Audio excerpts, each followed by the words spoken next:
Any bad habits? Exciting. More than one? Yes. Most of the time we've got these little habits that don't get in the way of our life.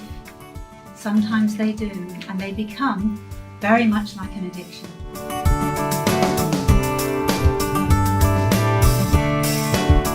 By that I mean somebody who always likes to finish other people's sentences for them, who's got a better idea than the one that they're currently talking about, who likes to intervene with little gags and jokes and smiles, and who is always going to be the loudest and the smartest and the first to speak and the last to shut up.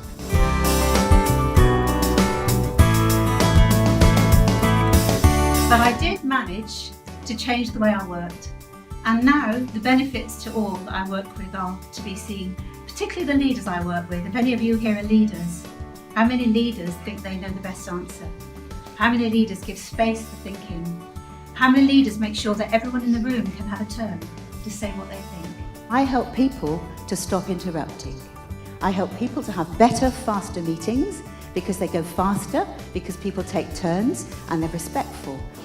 The most important thing we can offer any adult or any child is the ability for them to think for themselves and as themselves. I help parents and children to listen to each other better. I help coaches to learn how to give attention so pure that it ignites the thinking of the person. How do you think for yourself? If we're told what to think all the time, our educational systems support lecturing, support being told what to think and told what to do. Our human knee-jerk response when someone says, what should I do, is tell them what to do. And when you tell someone what to do, you're effectively telling them not to think. You might just rather say, think, I've done the thinking for you, this is what you should do with this problem. I help leaders to understand how they can get the best out of their people because they need to let them think for themselves and not do their thinking for them. So when I do ask a question, I'm always asking myself this question: how do I know for sure that what I'm about to say is going to be better than what this person is about to think or say? And generally, I don't know, so I just shut up instead.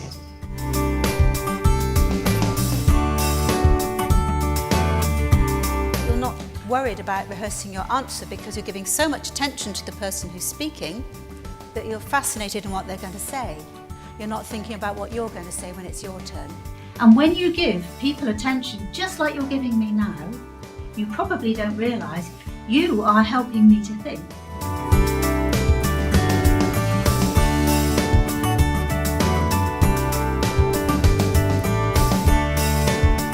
Encouragement means giving courage too. And when you use this process with groups and you use this equality principles, you help people to give courage to their thinking. Typically people will have these waves of thinking. And I think it's a little bit like, I like thinking a little bit like a river. That your mind can really flow, the river can really flow when there's nothing blocking in the way. But if there's an obstacle, and that obstacle might be in the form of the way I behave, or the way I interrupt, or a worry on their mind, their thinking will stop.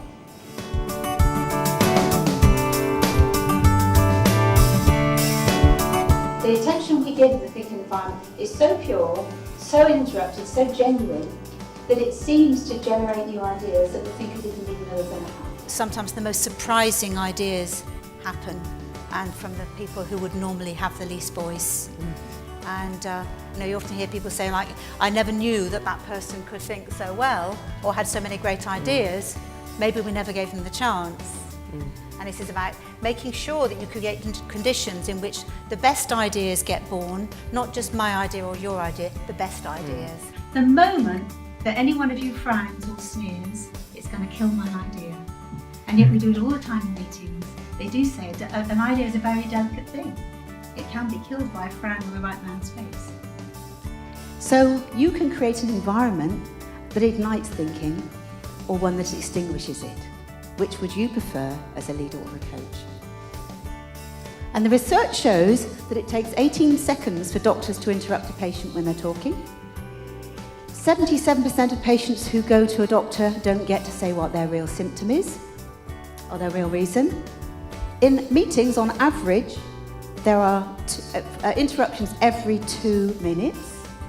And it's very interesting, men and women interrupt equally, but women are 2 to 3 times more likely to be interrupted than men.